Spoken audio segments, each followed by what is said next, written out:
Good evening, everyone. Welcome to our 16th meeting, and it's a great pleasure for me to welcome back the wonderful Fintan O'Toole. And some of you may have been here. When was it? Can you remember before the pandemic? It was 2019 when Fintan gave us his view of Ireland's view of the world. It's going to be different tonight, as you know. But I was reflecting on his second visit and the topic that we're going to be discussing. And I worked out that it was within a couple of days of the sad death of my predecessor, Owen Powell. And Owen, one of the great things that he achieved was to bring a lot of people here a long time ago to World Affairs, to this theatre, from various sides of the Northern Ireland conflict. So some names may be familiar: Mitchell McLaughlin, Lord Allardyce, David Lord Trimble, and Gerard Fitzgerald, the Taoiseach of Ireland, and many others to discuss that lengthy and troubled part of our history, which may be touched on tonight. So I think it was rather nice to connect Owen with this evening's meeting as well, and I'm delighted that we welcome again his family. So we've got Jeff and Jane and Ian Powell with us tonight. Lovely to see you again.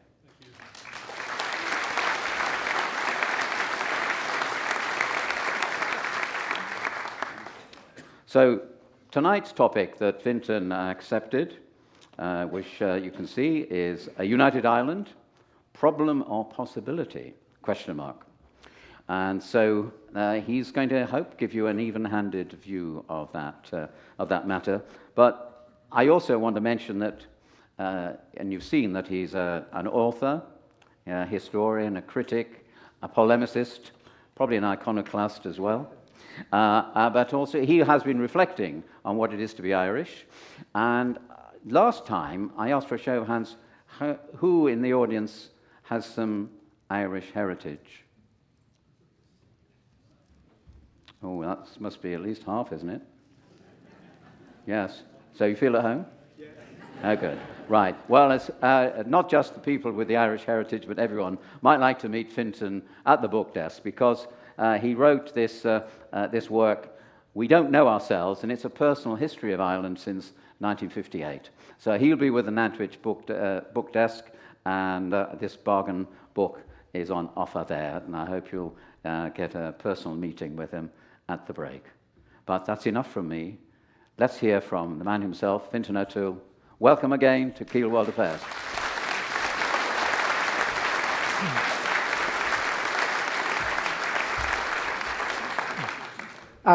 Thank you so much, Bill. Thank you to the committee for this wonderful invitation. Thank you all for coming. I know I would not come out to hear me on a wet Thursday evening, so I am extremely grateful for your commitment and your patience. And it is really worth saying how vital this forum is. None of us need to be told about how toxic the political atmosphere has become across the democratic world, and how just the idea of civilized discussion about political issues, including the one we're going to talk about tonight, which is one that generates enormous political passion and has indeed in the past, of course, generated a lot of violence. The privilege to be able to talk about it with civility, with rationality, and hopefully with goodwill is one that none of us can take for granted. And this extraordinary forum, which is sustained purely by the willpower of you people, the members, the people who want to do it. Nobody is paid, nobody is forced to do it. It is a great example of what democracy means. Democracy doesn't just mean going off to vote once every 4 or 5 years. It lives in civic engagement, and this forum is a wonderful example of that, and I'm very proud to have been invited and to be able to be here with you.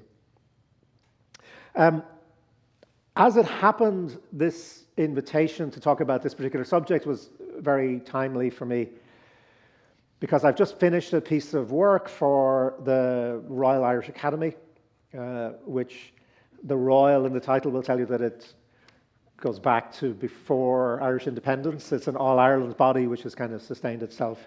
It's a sort of the equivalent of the Royal Academy here, but it is an all-Ireland body. The piece of work is hopefully an interesting one. It'll be published in the autumn. But the idea was to get two people, one of whom is from a Catholic nationalist cultural background in the South, which is me. I'm neither a Catholic nor a nationalist anymore, but that's my background, that's my mentality, that's where I've grown up, that's the world I know. And the other writer, a wonderful journalist called Sam McBride, comes from a Protestant unionist background in Belfast.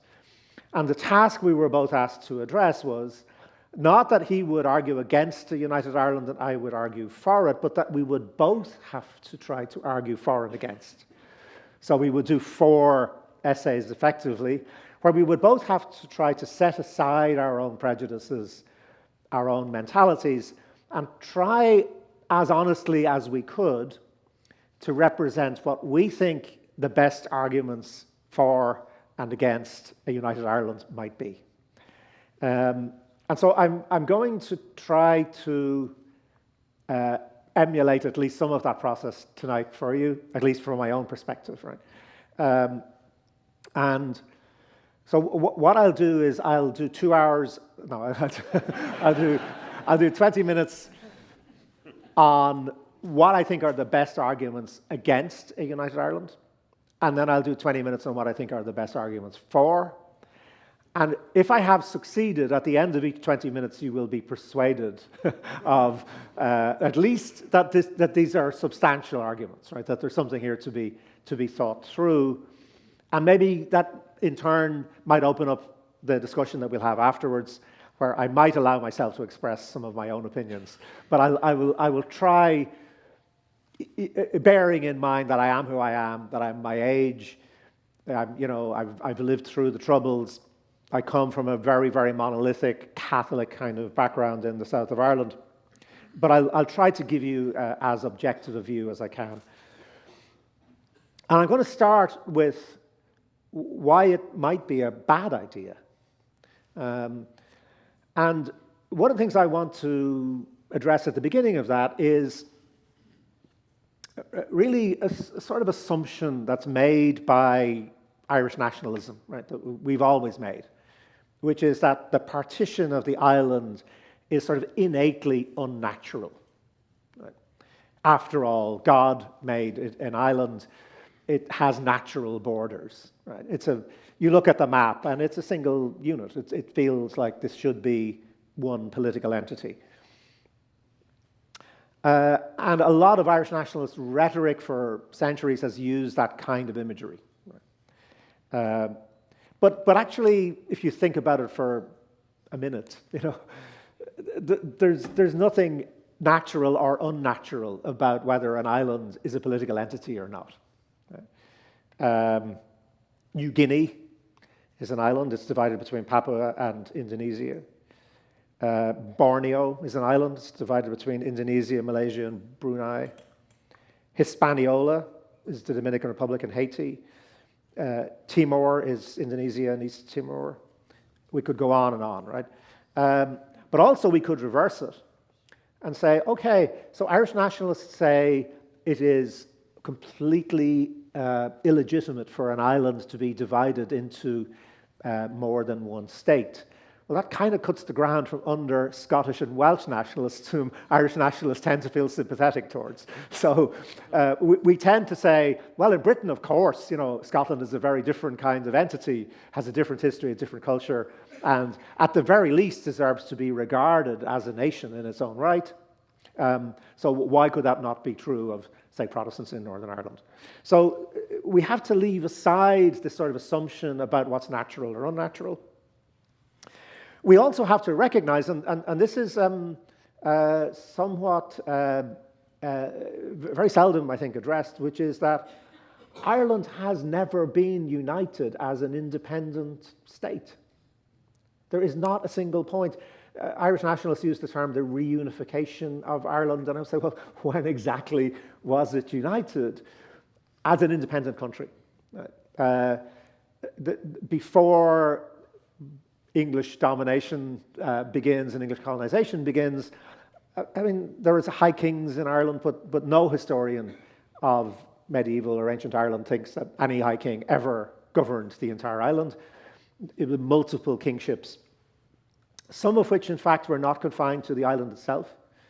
I mean, for a long time, the kingdom of Dalriada was from the north of Ireland into western Scotland. You know, the kingdom of Dublin was Dublin and the Isle of Man. You know, so these assumptions that there was sort of ever was a single entity that was an independent Irish state is just untrue.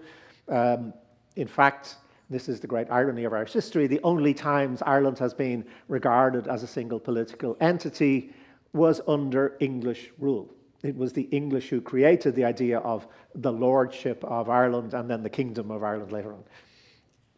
This doesn't mean it's an illegitimate idea. It just means that you can't appeal to history and say, you know, I mean, Scotland was an independent kingdom for hundreds of years, right? Like, you know, they can point to that. Ireland can't do that. We can't say, we had our independence and you took it away from us as a single unified state. We also have to recognize that the rhetoric of partition, which happened in 1921, is sort of imbued with a certain amount of dishonesty in retrospect. So the partition that happened in 1921 is a strange kind of event in that, in a way, nobody wants it.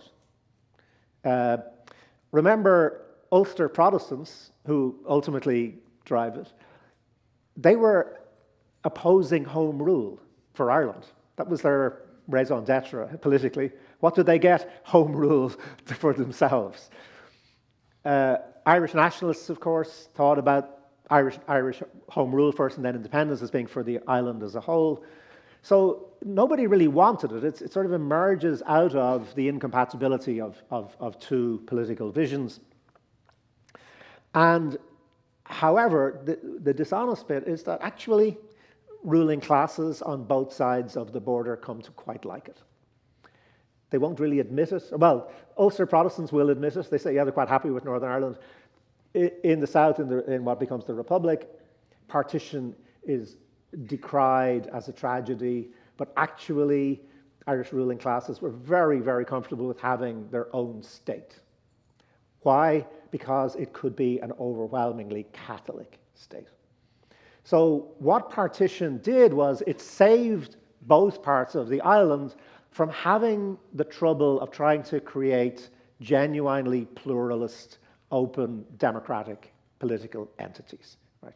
Majority rule is what happened on both sides, and you could sort of more or less either suppress or ignore the minorities. In Northern Ireland, it was 2-1, right? So a third of the population was Catholic. They could be sort of discriminated against, deprived of a lot of their political rights, and it didn't matter because you had this stable majority. In the south, I mean, the majority was even bigger. I mean, it was over 90% of the population was Catholic and Catholic nationalist, and so Protestants, Jews, you know, never mind atheists, we didn't have any of those. You know, it just didn't matter. And therefore, the state could be a Catholic state. So you had a Protestant state for Protestant people in the north and a Catholic state for Catholic people in the south. And actually, even though people might decry it, the rulers were quite happy with it. And so that has to be acknowledged, you know, that this was something that a lot of people found tolerable. So we just have to say, look, let's get away from the idea that it's unnatural, and also let's get away from the idea that it's somehow tragic. You know, it suited a lot of people. And what we have to then, if we are going to talk about a united Ireland as a prospect, it has to be based on reality, right? You have to stop saying this is some kind of historic destiny, right? And you have to say, what does it mean? What are people prepared to do to make it work? And what would it look like? And so I just, remember I'm in my mode now of arguing against it. I just want to flag a couple of things. One is the prospect of violence, again. Losers' consent is the critical idea for referendums, right, and for any kind of big political change. It's not the people who win that you have to worry about. You have to worry about the people who lose, who don't get what they want, particularly if, as is possible in Northern Ireland, you get, remember, the referendum would be 50% plus one decides the destiny. Right? You could have 49.9% of people having voted, for example, to stay in the United Kingdom, but they're being taken out of it. How do those people consent to a very profound shift in their identity and their political belonging, which they didn't vote for? Now, to be honest, the evidence suggests that the large majority of the Protestant population of Northern Ireland, which doesn't want a united Ireland, but surveys show that they feel that if it was a fair outcome to a referendum, they would accept it. They wouldn't like it, but they would accept it. However, there's a very significant minority, is about a quarter of the Protestant population, which says, I will never accept it. Right? It's a matter of absolutely existential identity for me. And there are paramilitaries, right? I despise these people, I have no time for them, but they exist, right? And they have guns, they have organization, and there's little doubt that they would attempt a violent response. And one of the things that's interesting about this is that if you survey people in the Republic and you ask them, what's the single most important thing about a united Ireland, they say, would it be peaceful? Right? And we don't have good answers to that, actually. Who's going to police Protestant areas in Belfast? Are you going to send in the Irish police? The Irish Army, which is pretty weak, actually, is it going to, what's the security situation? None of these questions have even been addressed, never mind answered, right? And this is not to give any succor or justification to violence. It's despicable, but we have to recognize that it's a real possibility. Second thing, completely unresolved, is what political institutions would govern Northern Ireland. There are two basic modes that you can go into. One is you can have a devolution kind of mode, so Northern Ireland could continue as it is at the moment, except that you switch sovereignty, right? So you have a Northern Ireland which is now a devolved region of Ireland rather than a devolved region of the United Kingdom. That would seem to be, at least for a long transition period, the most sensible thing to do. Right? It gives people some kind of continuity, some sense they still have the institutions. But the problem is that when you ask most people in the Republic who support a united Ireland, what kind of institutions do they want? They say, oh, they'll just be governed from Dublin. What most Irish nationalists see a united Ireland as being is just an expansion into new territory of their existing institutions. And that's hugely problematic because that means that you're either going to impose on Protestants in Northern Ireland a kind of political structure that they don't want, or you're going to impose on the majority on the island, the nationalist majority on the island, political structures they don't want, which is a continuation of Northern Ireland. Again, none of this has been really thought through, and there's no consensus on it. Another issue which is kind of related to this might seem incredibly trivial, and in a way it is incredibly trivial. But if you ask people, particularly people in the Republic, and we've been doing like big, long kind of studies of public opinion, they're very consistent. Would you be willing to change the Irish national anthem in the event of a united Ireland? No. Would you change the flag? No. Would you agree that Ireland should, for example, rejoin the Commonwealth as a way of being generous towards those of a British identity on the island, saying, actually, you know what, we recognize that your identity is legitimate. There's huge resistance from people in the South to even saying, yeah, we know we would have to make some changes to the symbolism of identity on the island. And the last thing before I switch sides, but it's a huge one, is the financial implications. There's no doubt that the Republic of Ireland has become a relatively rich country, and it would be in a much better position to absorb the costs of Northern Ireland than it used to be, but those costs are still extremely formidable. The Northern Ireland economy really has two huge problems. One is that it was a classic old industrial economy. You don't need me to tell you here what deindustrialization looks like. And the other is that it had 30 years of violence where very few people in their right minds thought, where I'm an American, I'd like to invest in Northern Ireland. Some did, in fact, but very, very few people wanted to invest in Northern Ireland. So there's a huge deficit of investment. So the Northern Ireland economy is an economy that, for example, depends much more on the public sector than anywhere else in the UK, and depends on transfers from London. And of course, all the regions of the UK depend on transfers from London, but this is particularly striking in the case of Northern Ireland. In 2021, which is the latest figures I can find, Northern Ireland had revenues of about 20 billion, and it had expenditures of 33 billion. The money has to be made up from somewhere, right? And at the moment, you make it up, right? It basically comes from the British Exchequer. And it represents it's over a quarter, about 28% of the entire GDP of Northern Ireland is the transfer from London. In the event of United Ireland, the Republic of Ireland, which is still a pretty small place, remember, it's only 5 million people, maybe by the time this comes around, we might be thinking about 6 million people, would have to come up with that amount of money every year.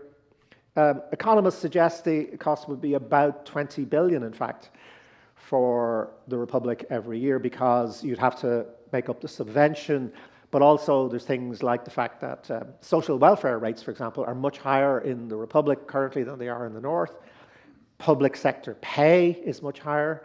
You can't come in and say, oh, by the way, in Belfast, your social welfare payment is lower than it is in Dublin. Or you can't say to a civil servant in Belfast, your pay is lower than Dublin. So the costs are actually very, very substantial. Now, could these be borne? Yes, if people were willing to pay them, but there's no evidence that they are. One of the things at the moment in surveys, and again, it's quite consistent, is if you ask people in the South, do you want a united Ireland? About 2/3 say yes, absolutely.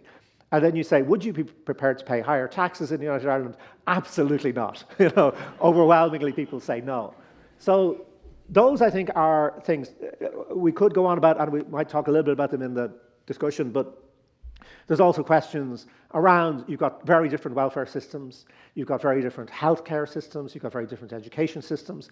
There's an enormous amount of work to be done in terms of thinking about how you would integrate these things, which has simply not been done.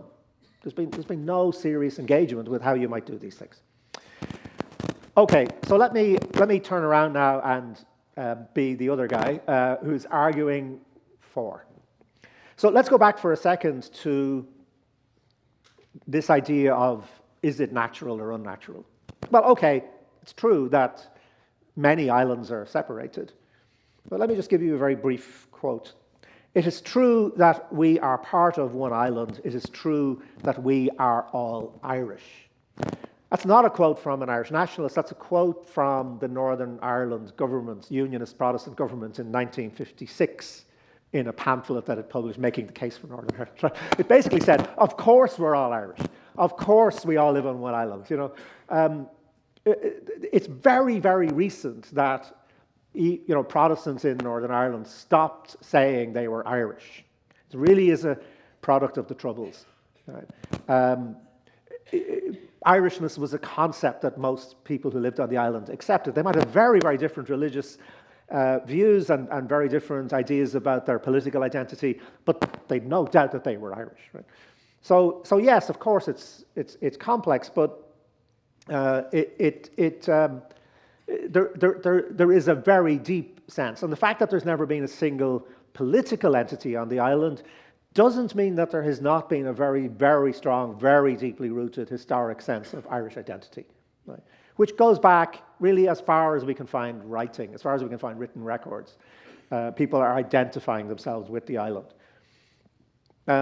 Partition goes back to three causes. There were three, and I will accept now in my role as the arguing for United Ireland, I will actually accept, let's say that these were good reasons, or at least, they were good, solid foundations for partition in 1921. The primary, and indeed the overwhelming reason why Northern Ireland, if you look at the map, why is that place there? Why is it in that shape? It's in that shape because that is the extent of territory in which you could imagine in 1921 that you would always have a Protestant majority, right? Its fundamental reason for existing is sectarian, right? It's to say we have to carve out as much terrain as possible. So it's often referred to as Ulster. It's not Ulster. Ulster is a very ancient kind of territory. It has 9 counties. 3 counties are left out. Why? Because they have Catholic majorities and they would risk the Protestant majority of Northern Ireland. So it exists in order to have a Protestant majority. Let's accept that that's fair enough, right? We can argue about it right or wrong, but that was the main reason. And that's the way it was. I mean, when it was set up in the 1926 census, which was the first after partition, showed that Catholics were just 33%, as I said, of the population. However, let's look at it now. The most recent census, 2021, sorry. The Catholic population is 42.3% of the population. When religion and upbringing are combined, 46% of the population identifies as Catholic, compared to 45% that identifies as Protestant. There are more Catholics in Northern Ireland now than there are Protestants. So I don't like the fact that we have to talk in these sectarian terms, but if that was the reason why you set it up, it's no longer valid, right? There is not a Protestant majority anymore in Northern Ireland. And by the way, it's not coming back. The demographics of all the main Protestant churches in Northern Ireland are in decline. So that's gone. The second good reason, and I think this objectively you could say was a better reason, right, was economic. To be honest, if I was a shipyard worker in Belfast in 1921, I probably would have been prepared to go to the extent of violence to make sure that I was not dragged into an independent Ireland, right? For probably religious reasons, I would not have wanted to be dominated by a Catholic state, but overwhelmingly for economic reasons. I would have said, this is insane. This state that will emerge is not a state that has any economic affinity with my life, with how I live, how I make my living. Remember, in 1921, or in the years leading up to partition, the 2 greatest passenger ships ever built in the world, the HMS Olympia and the RMS Titanic, which was maybe, or the RMS Titanic, maybe not such a good example, but remember, it was the cutting edge of world technology at the time. That's why it's such a big story, right? They were launched in Belfast. They were built in Belfast. The York Street Linen Mill in Belfast employed 4,000 workers. It was the largest of its kind anywhere in the world. During the First World War, Ulster's linen industry alone employed 90,000 workers, right? This was an industrial powerhouse, and it was an industrial powerhouse of the empire, right? Why was it thriving? It was thriving because it was completely tied in to the imperial market. It was technologically advanced, and it was kind of globally active as an economy. By contrast, the southern economy, what becomes the Republic of Ireland, was overwhelmingly agricultural.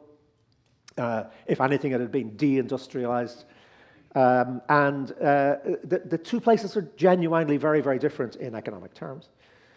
So there was a very powerful argument if you were part of the economy in what becomes Northern Ireland, to say we stick with what we've got. We don't want to join a political entity that's going to be dominated by agricultural interests. Where are we now? It's gone. The industrial base of Northern Ireland has shrunk. Do you remember I said that there were 90,000 workers in the linen industry in Northern Ireland?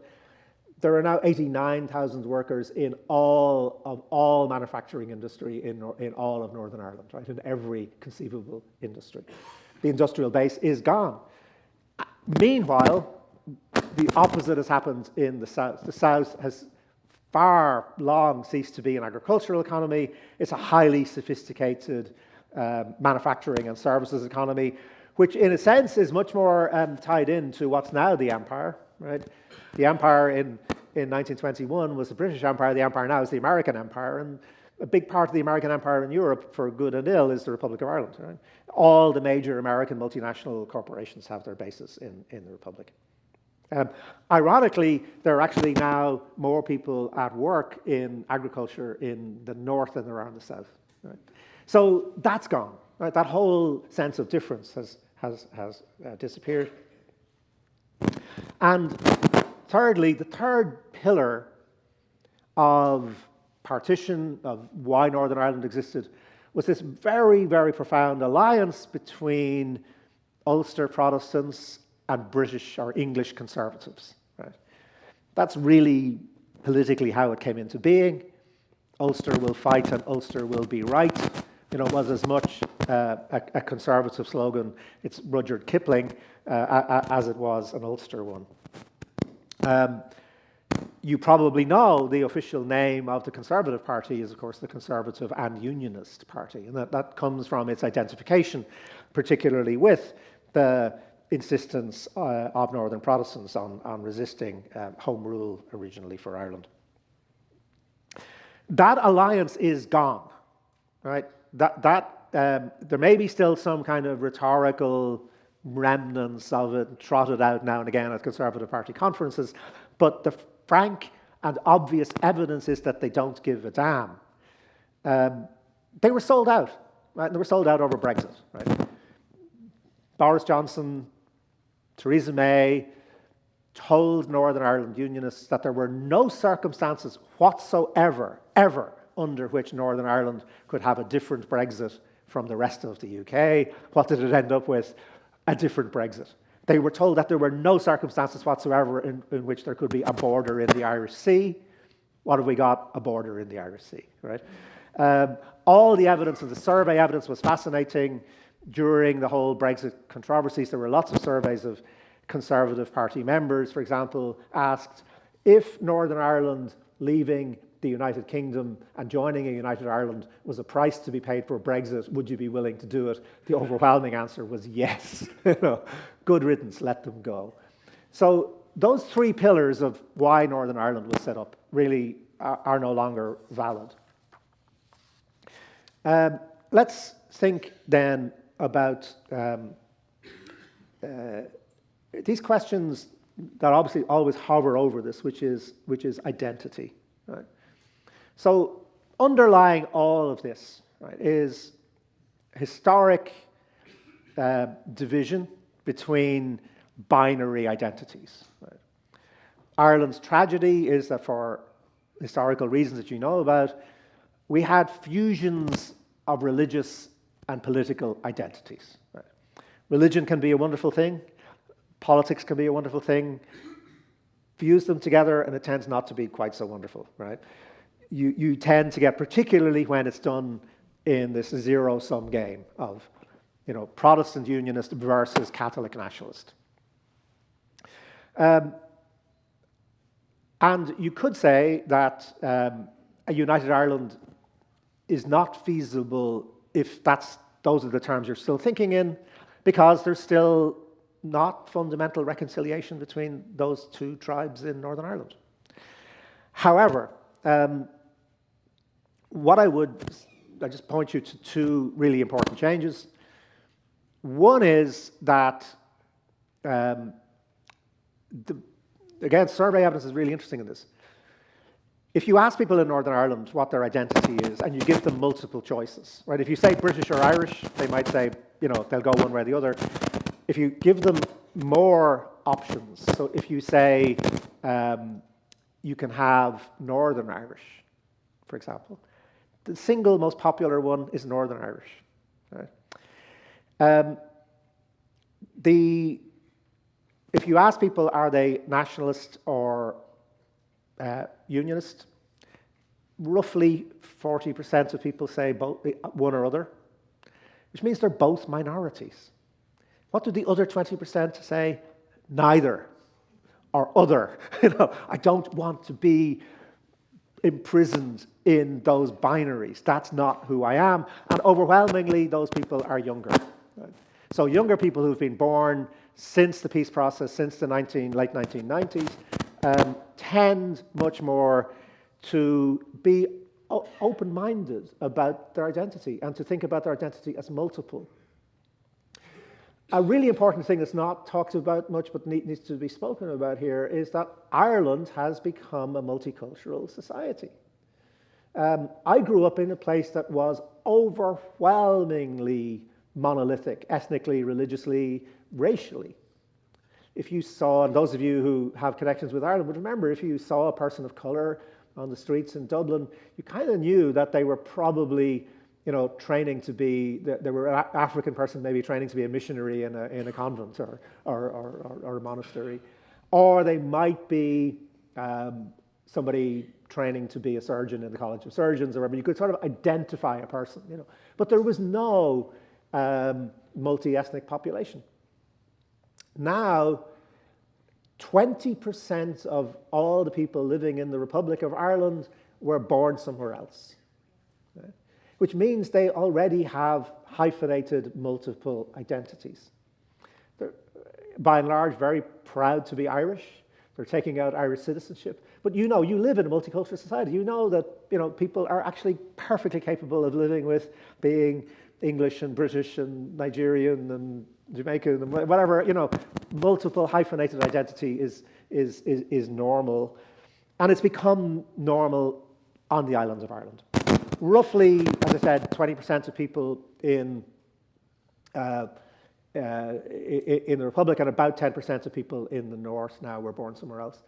They don't give a damn about Protestant or Catholic. I mean, the old joke, in the bad days was a person being stopped on the streets in Belfast and said, "Are you Protestant or Catholic?" and saying, "I'm Hindu." They say, "Well, are you a Protestant Hindu or a Catholic Hindu?" And now you actually probably could just say, "I'm Hindu." It's probably okay. So the idea of what Irish identity has become much more open. And we voted for this in the South. We had a referendum in 1998, as part of the Belfast Agreement, subsequent to that, to change the Irish Constitution. And the Irish Constitution used to be a kind of classic, irredentist 19th century sort of claim: Northern Ireland is ours, we want it back. Right? The national territory will be reintegrated. We changed that to say it is the wish of the Irish nation to unite in harmony and friendship all those who share the territory of the island of Ireland. Right? And all the people, it's about people rather than territory, it's about the people who share the territory. So our definition really of what Irish nationalism is, at least on an official level, has become one which is plural and open. Because it says all those who share the territory of the island of Ireland in all the diversity of their identities and traditions. Right? So there's a recognition that we have to evolve a new, more open, more complex, more comfortable, tolerant kind of Irish identity. And that's a huge change, and it's one that I think ultimately makes a united Ireland possible. Briefly, I'm going to finish, but just to address the question of economics, because it is extremely important. The case against a united Ireland, which says, look, this is going to cost you a lot of money, first of all, assumes that people are not willing to at least pay something.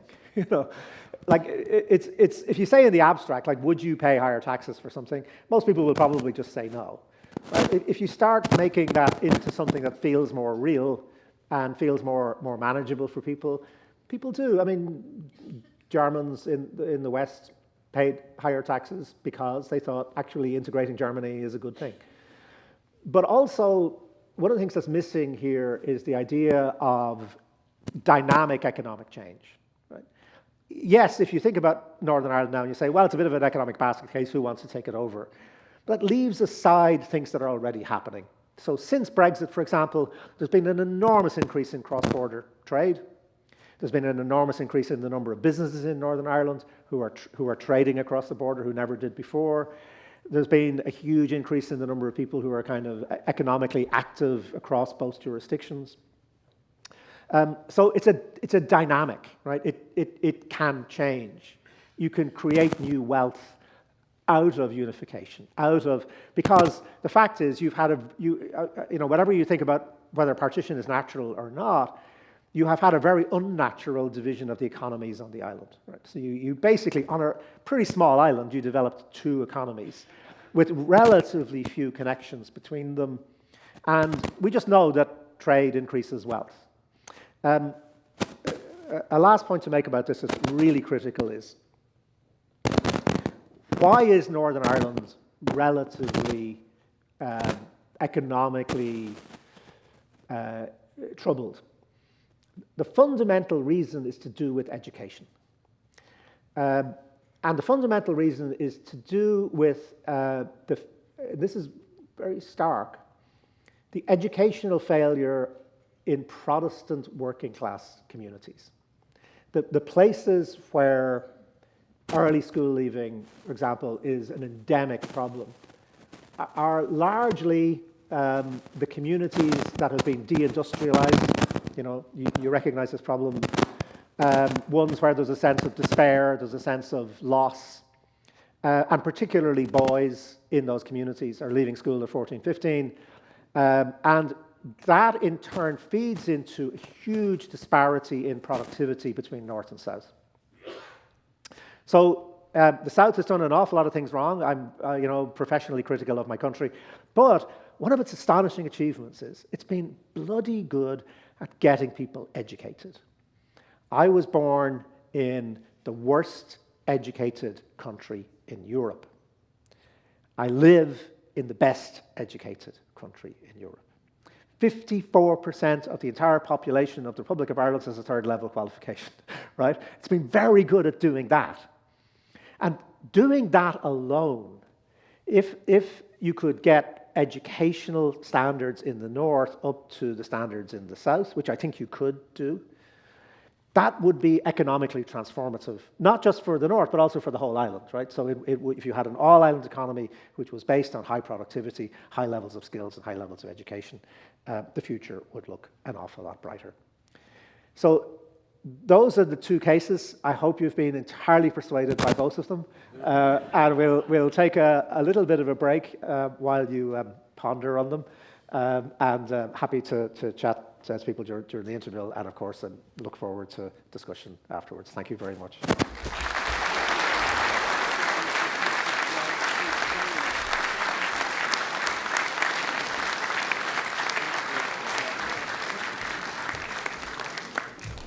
Thank you, everyone, and thank you for all your questions. There are microphones, so I will try to. You can catch my eye, despite the many questions on the table.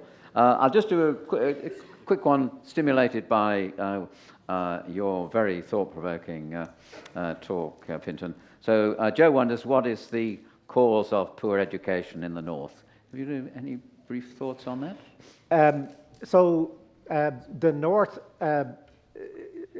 It has this very sectarian education system. So you basically have a Catholic system and a state system which is effectively Protestant.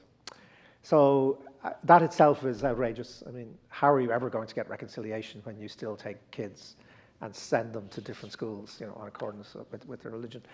But the reason for the underperformance has to do with the fact that the 11+ exam is still done in Northern Ireland. So it's still a very, very selective system. The comprehensive system was never implemented in Northern Ireland. So middle-class education in Northern Ireland is very good. The grammar schools are generally pretty good, you know. But working-class kids who are streamed at 11 or 12, particularly boys, and particularly boys in what were traditionally thriving working-class industrial areas in Belfast, are underperforming at really kind of very stark levels. Effectively, I think the Northern Ireland economy is not going to reach the levels of productivity that it needs to reach until you tackle that. It should be tackled for basic reasons of humanity and social justice anyway, you know. But in terms of all of these larger issues, it's absolutely critical. And streaming, I think, is offensive. To mark a kid at 11 as a failure, you know, is disastrous. We've got three questions about. We've got three members with an interest in an odd-shaped ball, spherical object, and they're all men. And John asks, does the success of the Irish rugby team have any effect on the popularity of Northern Ireland? Mike, why does Ireland have a united rugby team? And will they win the Six Nations? But that's a separate question. Well, yes is the answer, so we know. Okay. And Tony MacDonald, since the island's rugby team was unified, it's been rather successful. And it's got two anthems, not including God Save the King.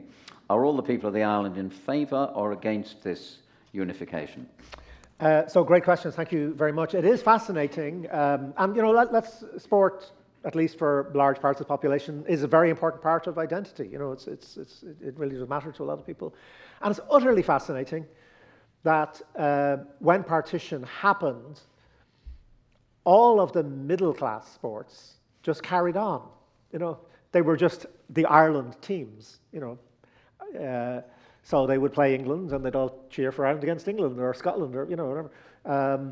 And the rugby team, you know, pre-existed the Irish Rugby Football Union, long pre-existed partition, long pre-existed Irish independence, and it just carried on. And so, if you go to, you know, the stadium in Dublin, it used to be Lansdowne Road, and I will still call it Lansdowne Road. I don't like the commercial names that have been applied to stadia.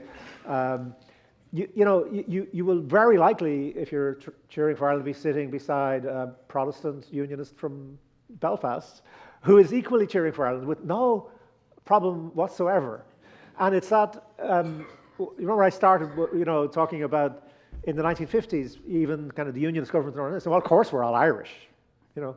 So that identity oddly still continues. It continues in cricket, golf. I mean, Rory McIlroy is just treated as an Irish golfer if he represents Ireland in the Olympics. You know, he's from Northern Ireland.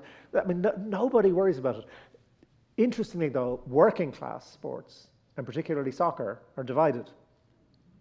And that's, you probably need a lot of psychology to work out why that should be the case. You know, so the result is, for example, Ireland has a very, very good rugby team because it's united. It has two pretty bad soccer teams because, you know, you don't, if you put them together, actually, you would have a pretty good soccer team again. You know, so the logic would be to do that, and it does contain a certain kind of optimism, right? Because it shows us that people's political expression of their identity is not at all the same as to how they really think about themselves in different contexts. Every single one of us has about 30 or 40 different identities. We're different people at different times in different places, and it's okay. And this is, you know, to extrapolate into the future, like to say, look, it's okay, and this is a really critical thing, it's okay to be British in Ireland. You know, it's okay to be British and Irish. The Belfast Agreement, one of its great lines is, it says, it is the birthright of everyone in Northern Ireland to be Irish or British or both as they may so choose. You know, I love, you know, whatever you're having yourself, you know, it's not a problem. And the sporting examples, I think, show that in all sorts of ways, people can get very used to, you know, feeling that in some contexts they might identify very much with Britain. In other contexts, they might identify with Ireland, and that's okay. Let's broaden the discussion beyond the sport, All-Ireland sport, to Sue Taylor's question, because she found it very thought-provoking, and she noticed your reference to this All-Ireland body for whom you're doing your current scholarship. So she wonders what other examples there are of All-Ireland bodies, not in sport. Are there any, and are they a potential force for good towards this idea of a united Ireland? Do any others spring to mind? Yes, so one of the things that happened under the Belfast Agreement was the setting up of lots of cross-border bodies. So I'll give you like an obvious example is tourism, right? I mean, trying to sell Ireland as a tourist destination to Americans, for example, and say, well, there's Northern Ireland and there's the other bit of Ireland, and if people want to go and drive, they don't want to think, oh, do I have to cross the border? So I mean, for example, tourism is. I mean, there are individual tourism bodies, but they pool their resources and they market Ireland as a destination. There's quite a few. Very interestingly, trade unions that did not split with partition. And in fact, I am a member of a British trade union. I have been all my life in Ireland. It's called the National Union of Journalists. It's the same union. It has an Irish branch. But things like, I don't know what it's now, lots of trade unions have changed their names, but it used to be the Transport and General Workers Union.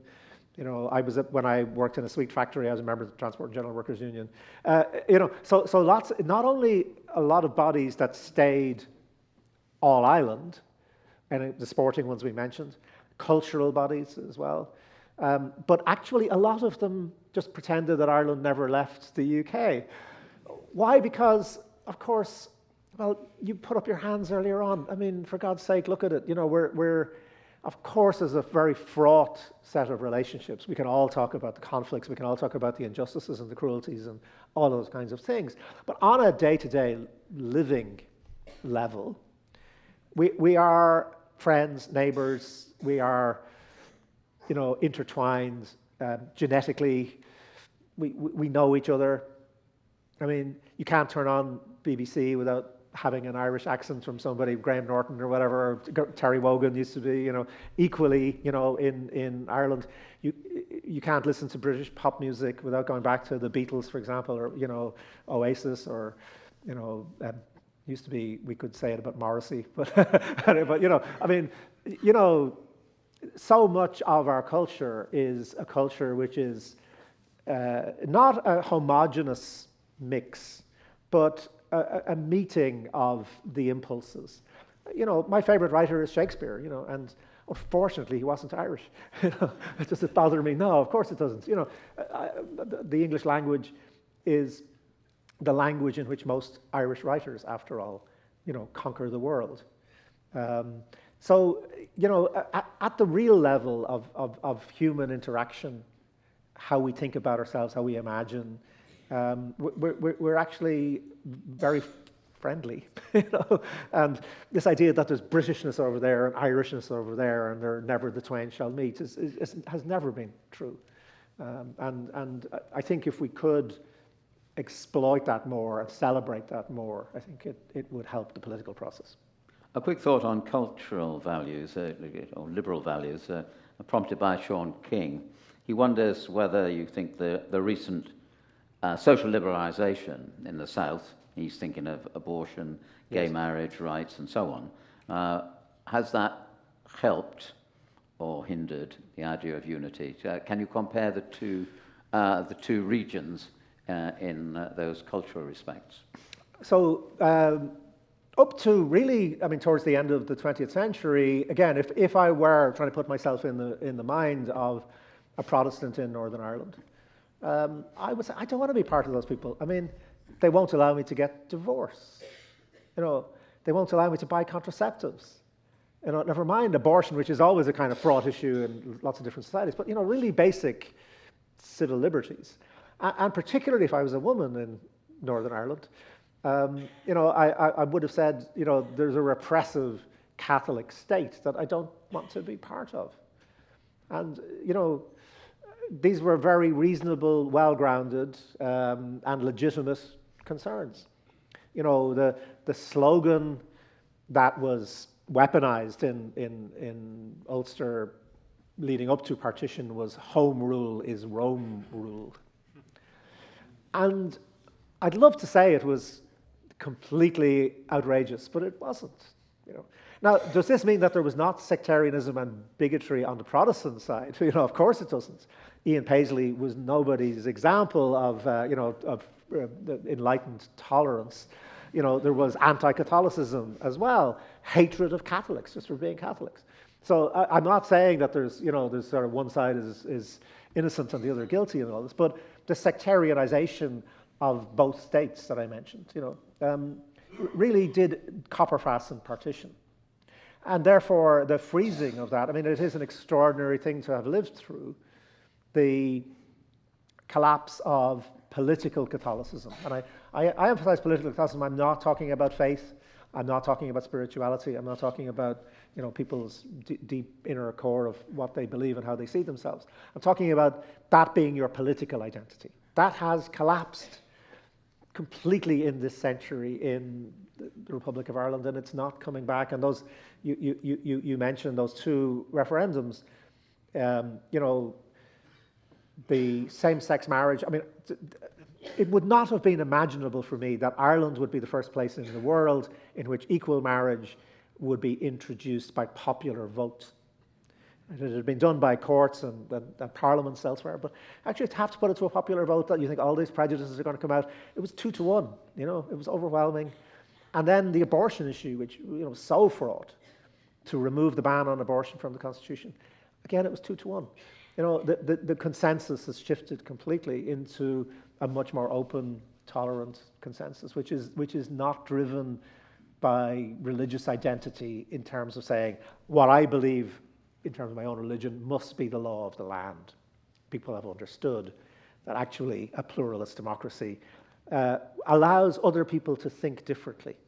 And so that's a huge change, and absolutely it does, over the long term, make it possible, I think, to think about Irish unification in very, very different ways. Your talk has stimulated a lot of the members to think, not necessarily pleasantly, about Brexit. And so their comments are all rather different, but I'd like to share them with you, and then you might like to sort of formulate some thoughts. So Paul Riley thinks that that Ireland, the Ireland decision, if one comes on United Ireland, will have some similarity. He wonders whether Brexit is actually a warning that we shouldn't go ahead, and so that you should keep the status quo of the North and the South separated. Graham Daly saying, seems to me the Brexit disaster of ludicrous and the ludicrous contortions that follows, as he puts it. He thinks that as virtually guaranteed unification. So you might have some thoughts on that. And of course, he thinks the hardline Protestants will only ever look backwards, and wonders whether you agree with that. And Adrian, has Brexit made unification more likely? Richard Mansell, he wonders about the Windsor framework and whether that will result in more investment in Northern Ireland to take advantage of free movement, and so the impact of that. Thank you very much for those terrific questions. So there are really two aspects of this. The first question I heartily agree with. The Brexit referendum is a warning, right? And it's a warning of the dangers of putting a question to people without adequate preparation for what the consequences are. I obviously don't agree with Brexit, but I think it was a perfectly valid thing to have a referendum on. It's democracy.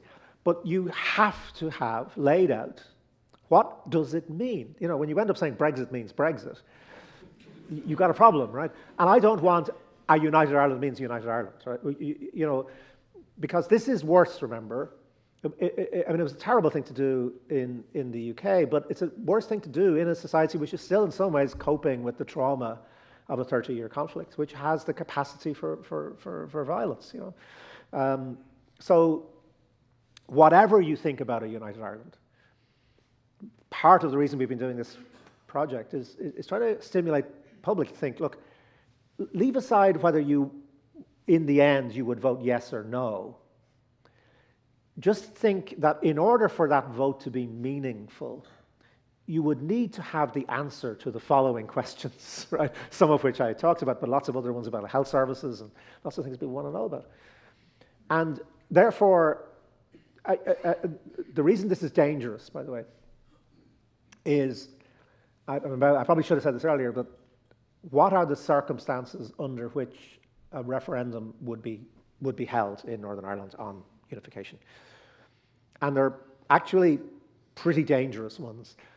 It comes from the Belfast Agreement. To be fair, they were trying to get an agreement across the line. There were, you know, so many complications, and they just put in the thing about what the referendum would be. And what it says is that if the Secretary of State for Northern Ireland, who's a member of the British government, is of the opinion that there might be a majority in favour of a united Ireland in Northern Ireland, he or she will call a border poll. No mention of how are they going to come to this view, how much time would there be before deciding a poll should be held and actually holding it. Nothing. I mean, it's actually very, very tenuous and very dangerous. And one of the things we should be doing is reforming that law to say, okay, here are the, you know, here's the steps the Secretary of State should go through before coming to this decision, and this is how it would unfold. So there is a real Brexit danger, right, that you could end up with. I mean, it's not unthinkable that you could have a malicious British government, or one that was sort of inclined towards Trumpism or some other thing, and just decide, yeah, we're calling a referendum in Northern Ireland. Yeah, like, you know, whatever, do that, you know. And it would be disastrous. It would be really, really terrible thing to do. And then, I suppose the second part of this is how does Brexit itself feed into all of these questions? And I mean, it feeds in really quite profoundly because I did mention this. I mean, it really did become clear that for the mainstream of British politics, particularly British Conservative politics, Northern Ireland doesn't really matter anymore. You know, will be a bit of rhetoric, but when it comes to it, it's not going to be decisive. And it led, of course, to the Windsor Framework, the border in the Irish Sea, a different Brexit for Northern Ireland than it was for the rest of the UK. So this is unthinkable in a country where you're not already mentally saying, well, that place is different, right? I mean, you wouldn't have a different Brexit for Keele as you had for Macclesfield. You know, we're the same place. And interestingly, this was inconsistent. So remember, most people in Northern Ireland voted to stay in the European Union, like by a large majority. And they were told, no, that doesn't matter because it's one vote, it's one Brexit. And then when it comes down to it, it's two different Brexits. And this is dynamic, of course. So we haven't yet fully seen this playing out. People are waiting to see how it's settled down. But if we can assume some sort of economic and political stability, undoubtedly being essentially still in the European Union will be a huge advantage to Northern Ireland and to the Northern Ireland economy, because they've got really this wonderful circumstance, right, which is you can have completely free access to the British market and completely free access to the European market, right? And so all other things being equal, and in Trump land we can't really say that with any confidence, but all other things being equal, you could see indeed that this could be very positive. But what we have already begun to see, and I mentioned this, is, you know, very, very big increases in cross-border trade. I mean, it just sort of makes sense. If you're a business in Northern Ireland, the amount of paperwork you have to get through to import some basic components of your business from England, it's much easier to import it from Ireland. But equally, there's sort of available, you know, if you're in Ireland, you're in a business, you can partner with somebody in Northern Ireland, you know, to access the European market. So we're seeing this happening already in very positive ways. And I think it will have dynamic effects over time in just terms of making Northern Ireland more different to Great Britain than it already is. We've got lots of questions, so could we just quickly follow that up about border? And I don't know whether this is an intellectual question or a practical question. So Tim O'Malley's saying that the Good Friday Agreement has creative ambiguity. And so he's saying if you want a border, it's enshrined in law. If you don't want a border, it's invisible. And he wonders whether you agree with that. And I wonder if you could sort of comment on that for the status quo and comment on that for a putative United Ireland. Will borders matter? It's a great question, Tim, and I think you're absolutely right. So a lot of the Belfast agreements was a kind of genius exercise in ambiguity, right? To get peace, you need one group of people to think, oh yeah, that sounds good, and then the same thing kind of sounds to somebody else slightly differently, And I always think it's not accidental that the Northern Ireland, one of the great things that did come out of the Troubles was poetry, And the Belfast Agreement was quite poetic, actually, and that, language being quite open and different meanings can be read into things. And so basically what the Belfast Agreement said, right, which was forget what you want to die for, what can you live with? And actually people can live with a lot of ambiguity day to day. And the things you were willing to die for, or at least some people were willing to die for, and of course kill for, is the big stuff about United Ireland or the Union. But actually on a day-to-day level, one of the things we discovered with Brexit, they finally started mapping the border and discovered that you can't really map it. It's impossible. And that the number of cross-border journeys, it's just enormous. I mean, it's millions and millions of journeys, just people just moving across. No, not for political reasons, just for work, to go to school, to go to university, to meet their friends, to go and have a drink, to go to a restaurant. It's just so. In a way, the border has been kind of disappearing. I had a moment. I'd say it was about 1999. I was on the train from Dublin to Belfast, and I was just passing it, and I thought, isn't this where the border used to be? But I couldn't see anything. It was a really strange moment. It was just, it's no longer there. Brexit was an attempt to reimpose the border. So the reason why hardline unionists were so enthusiastic about Brexit was that we'll get the border back physically. You'll have customs posts, you'll have all that stuff there. And of course, Irish government made sure that that didn't happen and didn't work. So I think there are a lot of ways in which the border actually doesn't feature very strongly in people's minds. And it does mean, I suppose, just to be brief about this, it means we have time, right? So if you can give people reasons to say, look, just get on with what you can live with. Get on with your own life. Enjoy the peace. Enjoy the fact that you can think about other things. And it doesn't mean we're saying that the big issues are irrelevant or won't come, but let's try and think about them in a generous, open, civilized way. Let's try and do like what we're doing tonight. Let's be honest about it and really try to think it through. Because if we did that, we might be able to deal with this without the zero-sum game, without, in order for me to win, you have to lose. It can't be that. It has to be something else. It has to be something which holds out real promise for everybody. And I think that is possible if we give it enough time, and if the work is done, and if the spirit of generosity is there.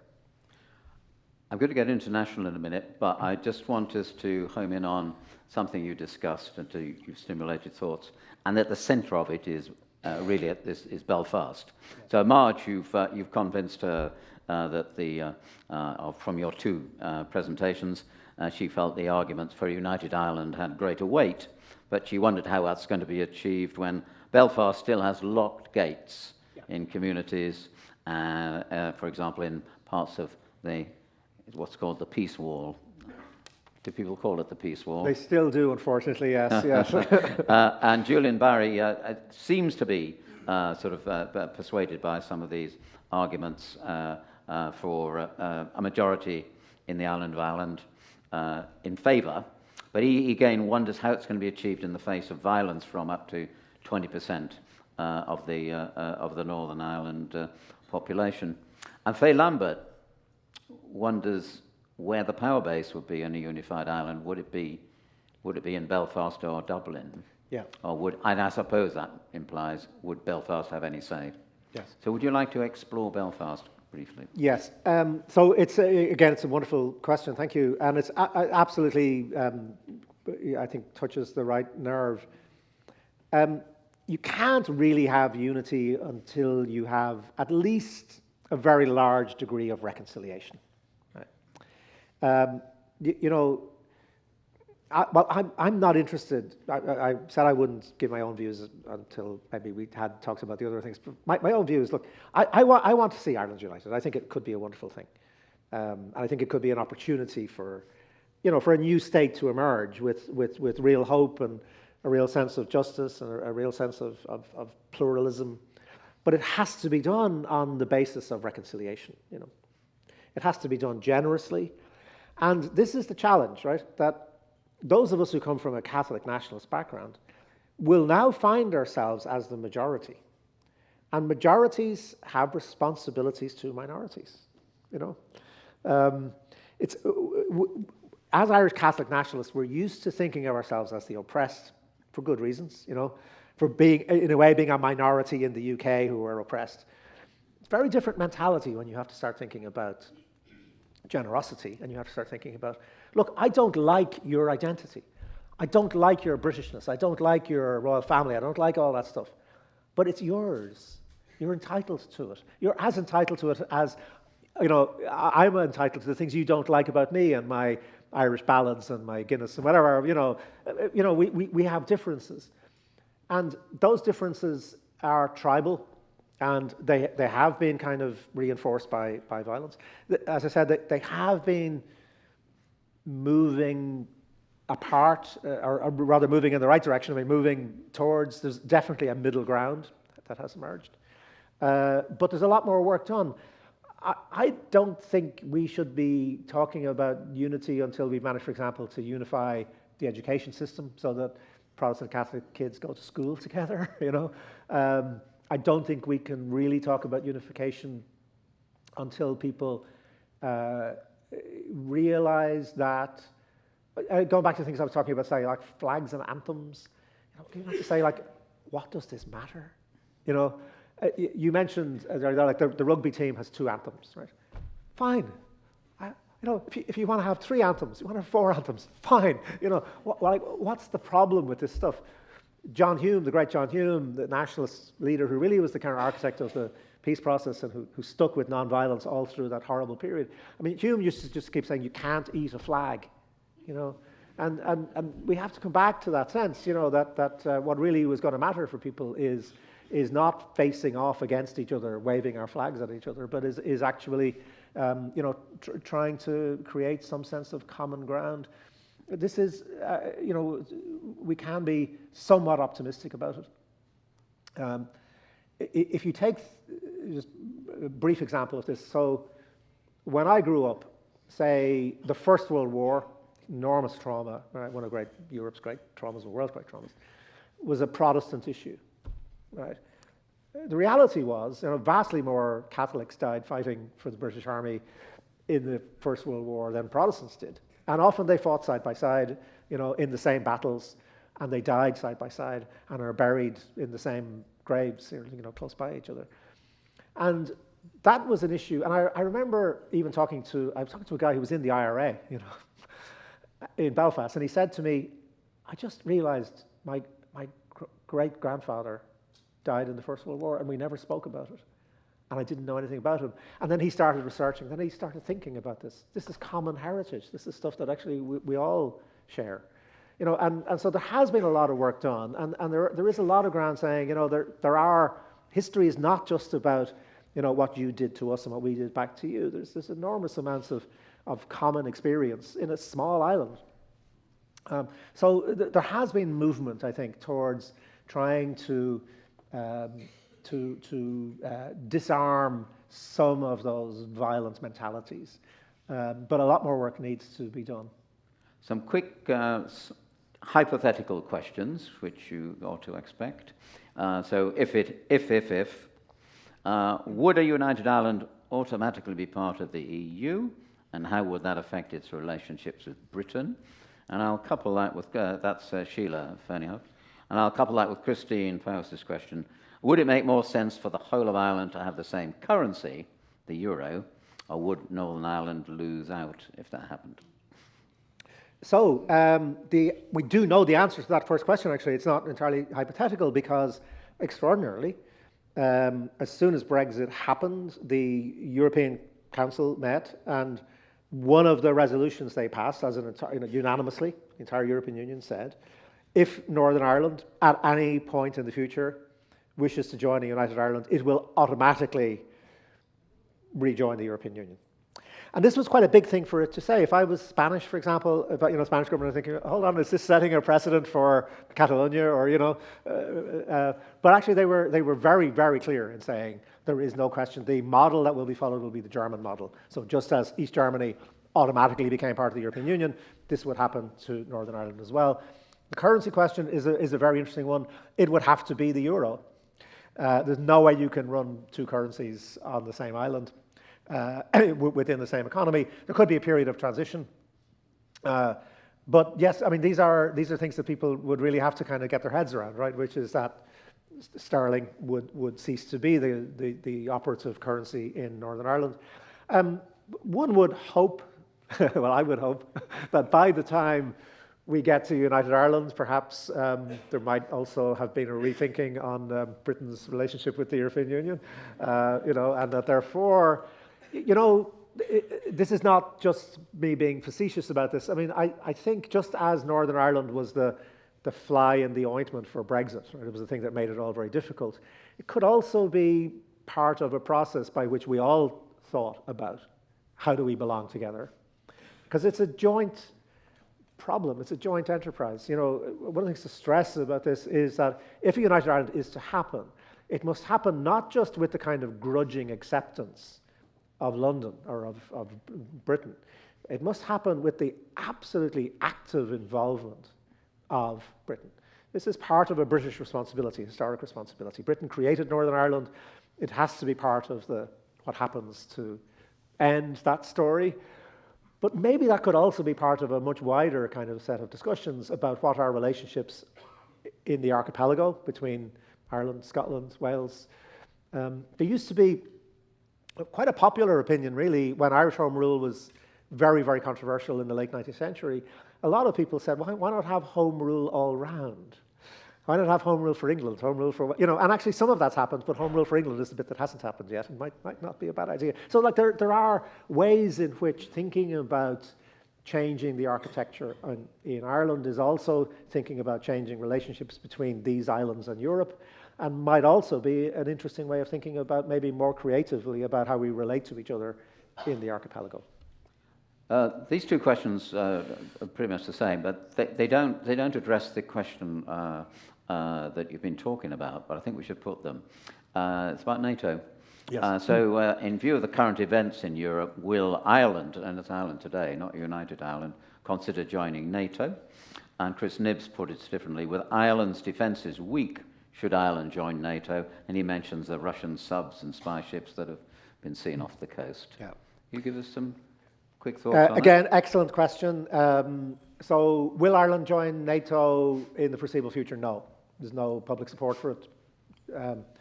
But also, Ireland would be no use to NATO. To be quite frank, I mean,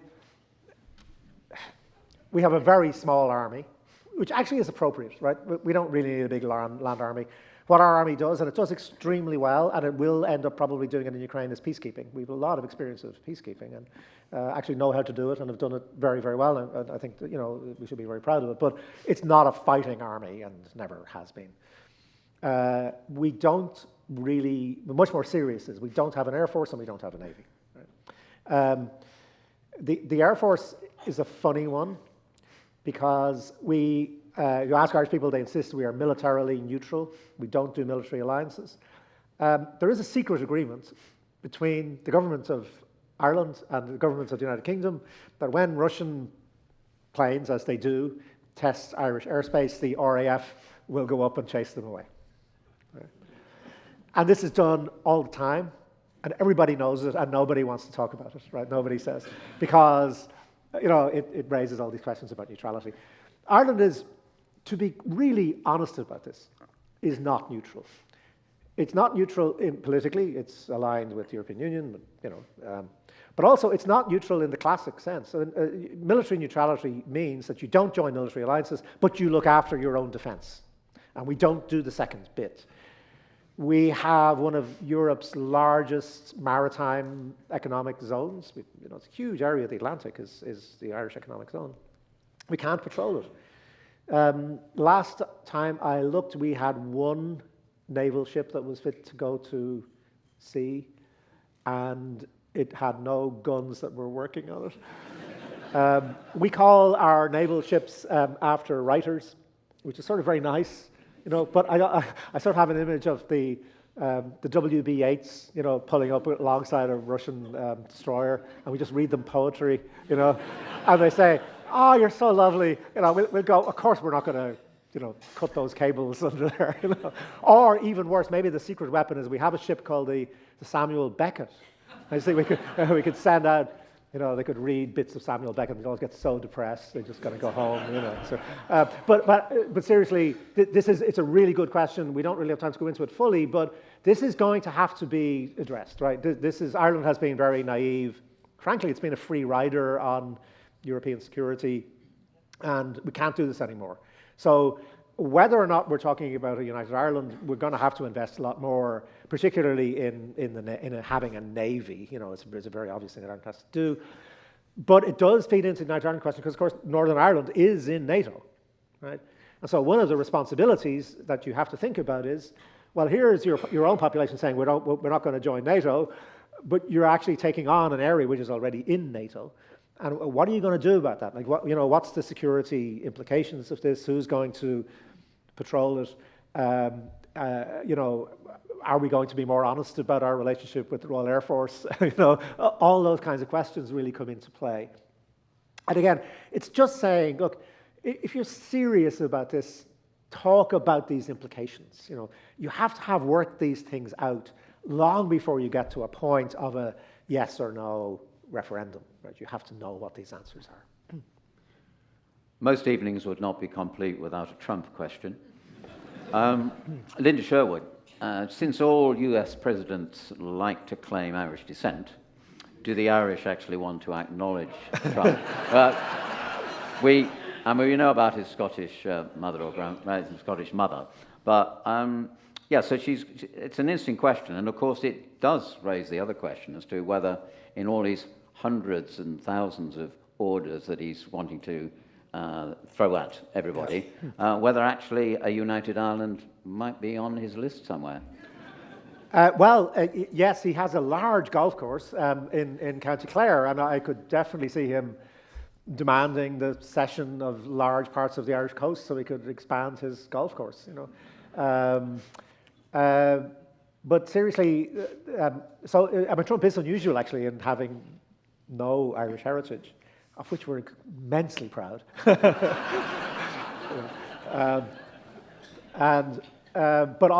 at a serious level, you see, Ireland's got a very soft ride. You've got St. Patrick's Day. It's the only country in the world where every American president, like it or not, has to sit with the prime minister of a foreign country for a couple of hours and pretend to be really interested in Shamrock and then have a big concert in the White House. But it means that Irish politicians, North and South, have enjoyed this extraordinary access to the White House. And it mattered hugely in the peace process. The peace process would not have happened as it did without Bill Clinton's involvement. Clinton was taking phone calls in the middle of the night from politicians in Northern Ireland that I wouldn't take a phone call from in the middle of the day. Like really minor people, just bothering him. And he was so extraordinarily patient and just, thinking this is really important. We've got to put up with these people. We've got to get this done. So it really mattered in the peace process. And of course, the Irish economy is effectively an offshoot of the American economy. This is what makes it so odd. It's the sort of bit of America in the European Union. Ireland has a large trade surplus with the United States in goods. mostly because it's American corporations. So all the Viagra in the world is made in Ireland, and all the Botox in the world is made in Ireland. So, which I think symbolically says something, but anyway.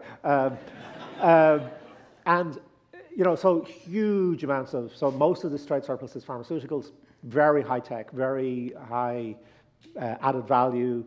It goes into America. I mean, Trump is going to say, actually, we're putting tariffs on that, right?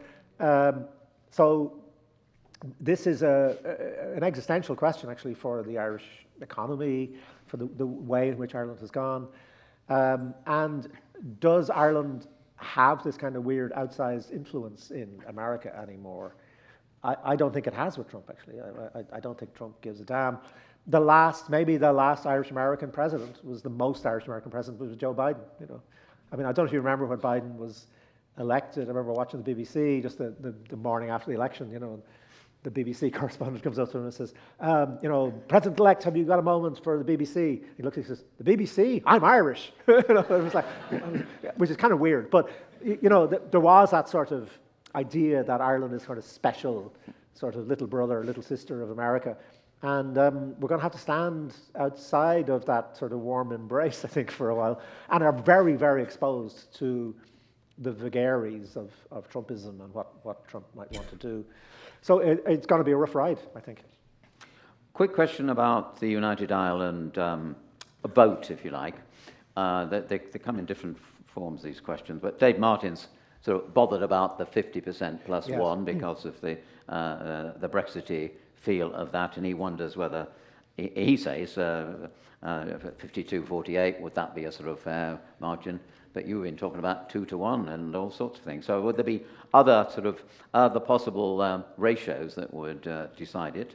But more particularly, I think we should focus on Andrew Swindale and John Mottram's question, because John's wondering what the impact of Sinn Féin is on politics in the South, but Andrew Swindale, he's wondering about, I think he's talking here about tactical voting. So he wonders how the Unionists would vote. So would they vote for Fianna Fáil or Fianna Gael to keep Sinn Féin out of office? So does this United Ireland proposition, if it comes, actually still get entangled in those sort of party entrenched behaviours? Would you like to briefly yes. reflect on that? So the first one I can be very brief about, because whatever we think, and I don't like 50% plus one, but it is the law. It is the agreement. Right? That's what the Belfast Agreement was. It's the international treaty. It's the basis on which a referendum will be held. I think it's hugely problematic, but we're stuck with it. The broader question of what politics would look like in the United Ireland in relation to Sinn Féin is extremely interesting, actually. I would think that it would be really important that certain positions in government, for example, or certainly in Parliament, were held for unionist representatives, for certain periods, that you would guarantee a certain amount of involvement. And I would extend that to things, for example, like judges, which we often don't think about. I mean, there's lots of good judges already in Northern Ireland who are unionists. What do you do with them? You can't just fire them. There has to be a kind of creativity and a generosity again about saying we recognise your tradition. We're not asking you to give it up, but you're included as partners in this new Ireland. That's really important. Would unionists vote to keep Sinn Féin out? Absolutely, they would. Yeah. But in a way, the more interesting thing is, it seems to me that the thing to remember is that in the referendum, the people who will decide the referendum are not unionists and they're not nationalists. We know how those people are going to vote, right? That's already done. And we know they've got about 40% each, right? The people who are going to decide the referendum are the other 20%, right? They're the people who say, I don't like that stuff, I'm interested in something different. Persuade me, talk to me. Tell me why this would be better for my future than that would be better for my future. They might be asking, how would this affect responses to climate change, for example? They might be asking about very different kinds of questions. And that, I think, would have the capacity to invigorate politics more generally, right? That, actually getting out of some of those mentalities could feed in very, very positive ways into the life of the South. And just to give you one slightly optimistic thing, right? So, generally speaking, the most sensitive position in any state is the head of security and policing, right? The person who's in charge of all the intelligence. And in Ireland, that's the same as the head of the police, right? It's not separated. The head of security and police is called the Commissioner of the Garda Síochána in Dublin right now, is a Northern Ireland Presbyterian who was a member of the RUC, I mean the Northern Ireland Police Force for most of his career. You know, his father was murdered by the IRA, he was also a policeman. You know, and he's been the head of the policing in the South now for nearly 7-8 years. It's not controversial. You know, it's just he's regarded as a really good, straight, honest, capable person. And what you need to create is a context in which really good, capable people from a Protestant tradition feel, you know what, I can really make a contribution here. I can have a good career. I can be respected. I can be honored. I can be a citizen in this place. And very, very briefly, sorry, I'm not going on this, but it's a really important. It's my kind of thing that people don't think about. But one of the huge problems for Northern Ireland and for Northern Ireland Protestantism is that what happens now is, I'm sure in Keele you probably have students from Northern Ireland. They're more likely to go to Scotland. They go to universities. Protestant students now tend not to go to university in Northern Ireland. They go to England and particularly Scotland. And what happens then is they don't go back. They get their education.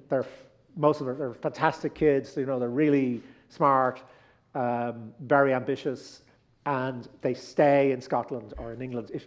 If you go to Edinburgh and you're talking to the banks or the investment houses, or but at all sorts of levels, you're probably going to be meeting Protestant kids from Northern Ireland, or not kids anymore, like they're in their 30s or 40s. But there's a brain drain, which is a real problem.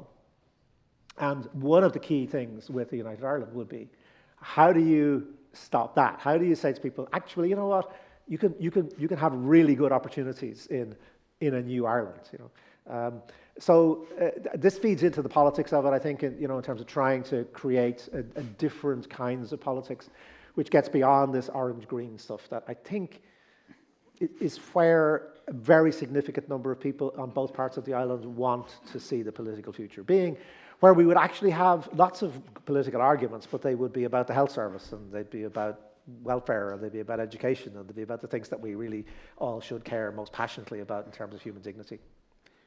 Before the final omnibus question, here's just a bit of feedback. You don't have to answer this, but it might help you with the learned paper you're writing, because Dave Bayliss thinks you've sort of missed something out.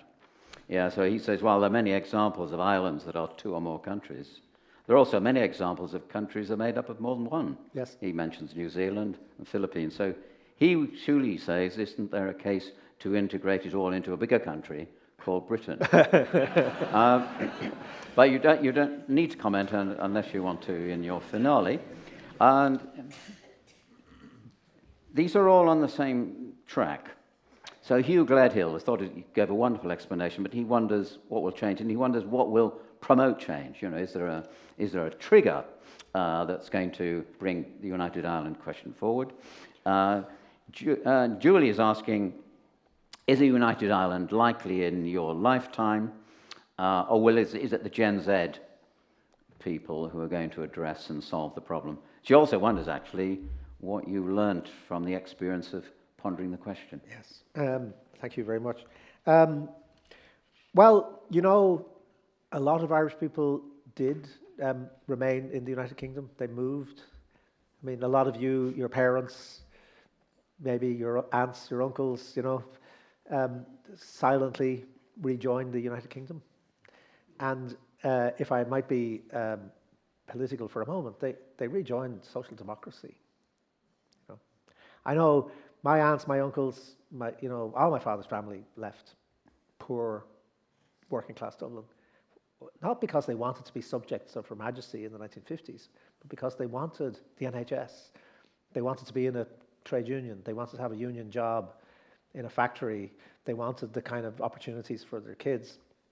So if you do want to reunite the archipelago, maybe go back to some of those things. You know, they'd be extremely attractive. But you know, these sort of wider questions around. Sorry, I've forgotten the second. What was the second question? Well, it was the Gen Z. Sorry, about time frame. Sorry, about time frame. So, my own view on it is that it is now likely to be. So, we had a general election in Southern Ireland there at the end of last year. Sinn Féin didn't do very well in it, and Sinn Féin in the election didn't talk about United Ireland. Very interestingly, they don't think it's something that people will vote on now. So even those who are most committed to it have a kind of instinctive sense that, yes, if you ask people in a poll, would you like a United Ireland, you know, 2/3 of people generally in the South say yes. But they don't think it's feasible in the lifetime of the next government, or maybe the government after that. Right? And I think a lot of it is, you know, the famous St. Augustine in his Confessions said that, you know, he was as a young man, he was... He enjoyed life and sex. And he prayed then when he became kind of converted. He said, oh Lord, make me chaste, but not yet. And I think really, you know, the real attitude to United Ireland in the majority in the island is like, let's have United Ireland, but not yet. For a lot of the reasons I've been talking about, I think instinctively people know the place is not ready. It's not ready economically fully yet, but it's also not ready psychologically. It hasn't done the work, you know, to figure out how are you going to integrate these two places with you know, in a way that makes it better for everybody. So I'm 67. If I now live to the, you know, I suppose we're lifespan of maybe 87, 88. Yes, it's feasible, absolutely feasible. It could be in 20 years' time. It's not in 10 though. You know, and the question which I forgot, but was exactly right. But what's the trigger? You know, is there a trigger? And you see, the thing is, there isn't. We all thought in a way that Brexit could be a trigger, because if Brexit had gone the way that British government at the time wanted it, which was a hard border, I think that could have been a trigger. You know, in very unpleasant ways. I think that could have reignited conflict. You know, could have. Certainly, I think the Catholic population of Northern Ireland would have said, right, we're out of here. You know, that's just so unacceptable. The fact that you would think of doing that, you know, is you know, treading over every reassurance we've been given over the last 30 years. So that would have been terrible. But actually, the fact that the Brexit solution is one that's you know, actually more difficult for Protestants and Unionists than it is for Catholics and Nationalists in Northern Ireland, I think means that is not certainly an immediate trigger. So that's a very, very interesting question, which is like, what would lead you to the point? I think there will be demographic triggers, right? So as the census keeps showing that the Protestant population as a proportion of the overall population in Northern Ireland is declining, oddly enough, there's an incentive for unionists to say, let's have the border poll now. You know, let's have it while we still think we might win.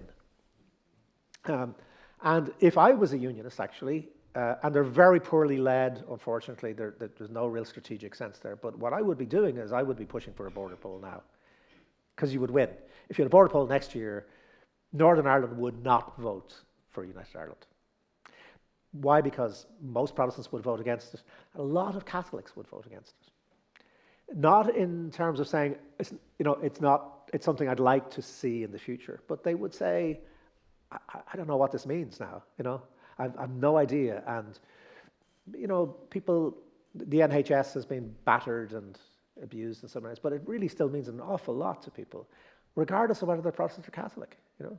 The values that were enshrined in that are really, really deeply held by Catholic people in Northern Ireland as well, you know. And they'd want to know what's going to happen to my health service, what, you know, and they wouldn't have those answers in a year's time.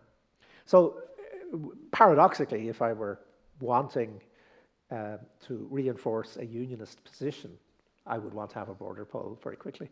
And so you could see a circumstance in which a British government that was sympathetic to unionism actually might be persuaded by unionist parties in Northern Ireland to have a poll fairly soon. That would probably be defeated. And I think the law is you can't have another poll for 7 years. But I think one that was defeated would start a process in turn where you would have to have another one in 7 years. And I think that could be the point at which it would happen.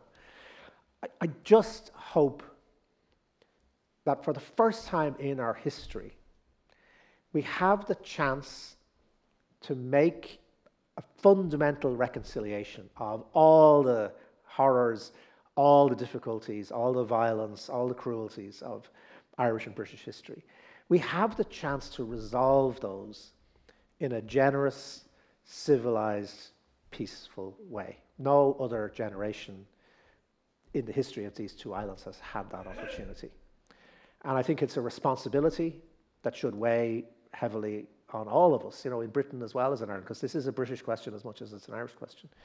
But it's also an opportunity, that we should feel, actually, let's engage with this and try to think it through honestly and see where it gets us, right? It may get us to a point where we think, no, actually, it's not viable. But it might get us to the point where we think, this is a really exciting prospect. And it doesn't have to be one that involves this, as I go back to the zero-sum game, where either I win or you lose. Something I keep saying is people think of United Ireland as subtraction, right, which is two states becoming one. We have to think of it as addition. We have to think of it as something is being added to people's lives, to their sense of identity, to their confidence about the future, to their sense of belonging, to their multiplicity. It's a multiple place. And we need political structures that sort of honor and respect and celebrate that kind of plurality. If we can get to that point, it actually could be something that would invigorate political thinking, maybe on both islands. And I think for Britain as well, to have a final resolution to 800 years of difficulty in its relationships with its closest friend and neighbor, after all, might also be a moment of a certain kind of hope and a certain kind of optimism. We know that we have to reinvigorate democracy. It's being killed around us, and engaging in these kinds of real, honest discussions is the only way in which we're going to do it. And maybe this is one of the areas in which there's a capacity to do that without descending into sloganeering and mutual hatred. Thank you. I'd like to convey your obvious thanks to Fintan for taking on this challenging question that's on the screen behind and illuminating it in so many different ways that we might not have anticipated. I was tempted to organise a vote to see whether he'd swayed you in one direction or another, but we never have votes at Keele World Affairs. You can whisper to him on the way out. I hope that some of you will go and meet him at the book desk as he leaves. But it has been a truly enriching talk, which has continued throughout this exciting Q&A, and I hope you all leave here with some further deep thoughts about the future of this wonderful part of Europe. Thank you so much, Fintan O'Toole. Thank you.